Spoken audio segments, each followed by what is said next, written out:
ini ada sunnah-sunnah terkait dengan kurban. Sunnah-sunnah terkait dengan kurban. Setiap dikerjakan sunnah-sunnah ini pahalanya banyak, Pak.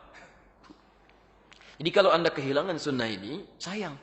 Ya, sayang, potensi pahala nggak dapat. Nunggu lagi setahun lagi. Sekali lagi kalau hidup, gitu kan?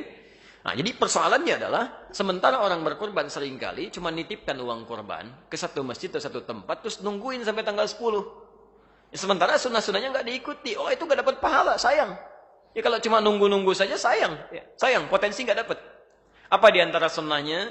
Kita langsung ambil dari kitabnya saja. Ya, kita bacakan. Di antara yang pertama, kita lihat di hadis riwayat Muslim, alhamdulillah. Nomor hadis 1977, 1977, bab yang ke-39. Ya. Jilid yang ke-7, halaman 152. Untuk pembukanya. Baik, sunnah pertama. Jadi Anda kalau nanti mau berkorban, tolong garis bawahi betul ini ya. Bismillahirrahmanirrahim. Bab, satu pembahasan.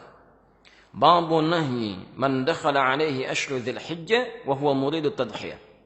Satu pembahasan tentang larangan. Nah, jadi sunnah pertama bentuknya bukan perintah tapi larangan. Awas ya. Jadi ada sunnah bentuknya perintah, ada sunnah bentuknya larangan. Tidak setiap sunnah itu perintah, ada juga larangan. Nah, itu pahalanya sama. Ya. Baik, pelan-pelan.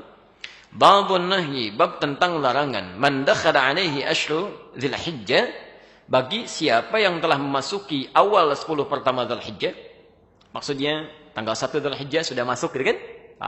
Wa huwa muridu tadhiyah, dan dia menginginkan untuk berkurban. Ya. Jadi ada orang yang memang sudah punya rencana untuk berkurban. Kalau Anda sudah punya rencana, sudah disiapkan, hewan sudah mau dibeli, gitu kan?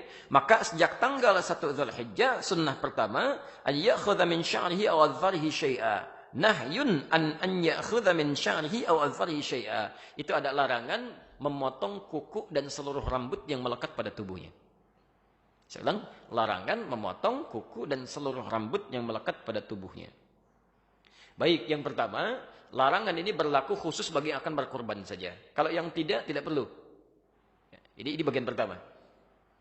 Yang kedua, sifatnya adalah jika sudah ada keinginan, kehendak yang disertai kemampuan untuk berkorban. Jadi kalau begini, Anda siap korban, uang ada, kan? Uangnya ada, sudah disiapkan, mau beli hewannya, sebelum masuk Dzulhijjah, maka tanggal 1 larangan sudah berlaku. Tapi kalau Anda baru dapatkan uangnya misal, ya sudah ada kepastian dengan izin Allah, misalnya insya Allah tanggal 3 baru dapat, maka tanggal itu baru berlaku larangannya. Jelas ya? Dapat uangnya tanggal 5, tanggal itu baru berlaku. Jelas ya? Dapat uangnya tanggal 7, tanggal itu baru berlaku. Dapat uangnya tanggal 10, tidak berlaku hukumnya.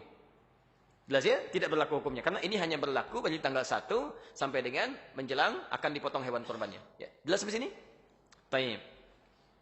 Sifat larangan ini, sifatnya bukan wajib. Awas. Jadi kalau Anda misalnya lakukan pun, misal saya mau potong kuku saja, ya, dosa sih tidak. Cuma kehilangan banyak pahala. Jelas ya? Kehilangan banyak potensi pahala. Nanti kita akan lihat apa maksudnya. Kenapa dilarang potong kuku dan rambut. Ya. Kenapa dilarang potong kuku dan rambut. Yang ketiga. Perhatikan betul ya. Ini sering keliru di sini. Sering keliru.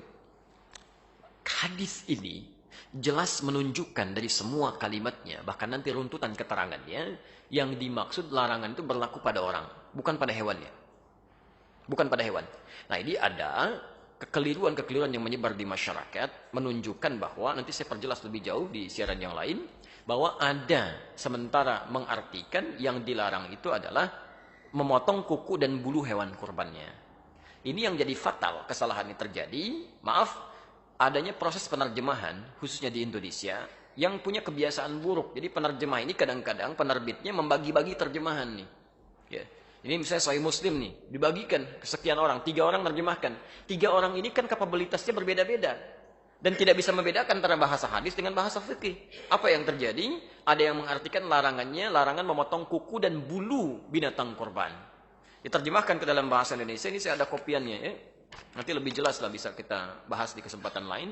Ini diterjemahkan ke dalam bahasa Indonesia, ya di halaman 899 ditulis kitab kurban dan disandarkan pada seorang syekh yang sangat populer sekali. Ya, syekhnya nggak salah, yang salah yang terjemahkan. Ya, terjemahannya, apabila 10 hari pertama telah tiba dan seorang di antara kalian bermaksud hendak berkorban, maka janganlah dia mengambil bulu dan kuku binatang korbannya. Ini sudah fatal. Fatal kesalahannya. Dan disebarkan dan orang mengamalkan ajaran yang salah. Baiknya, di mana letak kesalahannya? Satu, redaksi hadis yang menunjukkan pada orang. Disebut oleh Nabi, rambut Pak, Ibu sekalian, mohon maaf ya, mohon maaf. Di sini rambutnya menggunakan kata basyar. Rambut itu istilah khusus yang melekat pada manusia. Kalau pada hewan, bulu. Dan lain, bulu ayam, bulu kambing, ya, bulu sapi, bulu domba. Nggak ada rambut ayam. Rambut kelinci bagus banget ya, bulu. Itu ya, kalau kita rambut. Jelas ya? Itu bagian pertama. Yang kedua, di Sahih Muslim ini ada kita mesti belajar cara membacanya. Beda dengan baca Al-Bukhari, lain. Sahih Muslim ini ada hadis berbintang, ada hadis tidak berbintang. Kalau yang berbintang itu tandanya dia punya asbabul wurud, sebab hadis itu disampaikan. Sebab hadis ini sampai ke kita, sampai dirangkum oleh Imam Muslim, itu ada salangan beberapa sahabat yang belum tahu tentang informasi ini, mendekat ke Idul Adha itu pada masuk ke toilet, ke hammam. Ada yang cukur kumis, cukur bulu ketiak, macam-macam. Diadukan itu kepada Ibnu Musayyab yang punya hadis ini.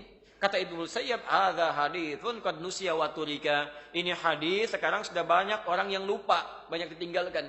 Kata beliau, disampaikanlah hadis ini, maksudnya orangnya. Orangnya, jangan potong kuku, jangan potong rambut. Itu orangnya, kata Ibnu Musayyab. Yang ketiga, mohon maaf, ya, secara rasional saja dengan menggunakan logika, itu mudah dipahami. Mohon maaf, nggak ada faedahnya, nggak ada kerjaan motongin kuku hewan. Bapak mau ngapain motongin kuku sapi? Dan bagaimana caranya? Begitu dipegang kakinya, nendang dia aja gitu kan? Nah, itu nggak ada kerjaan motongin kuku sapi. Ya, jadi di sini ada sesuatu yang harus kita pahami lebih dalam.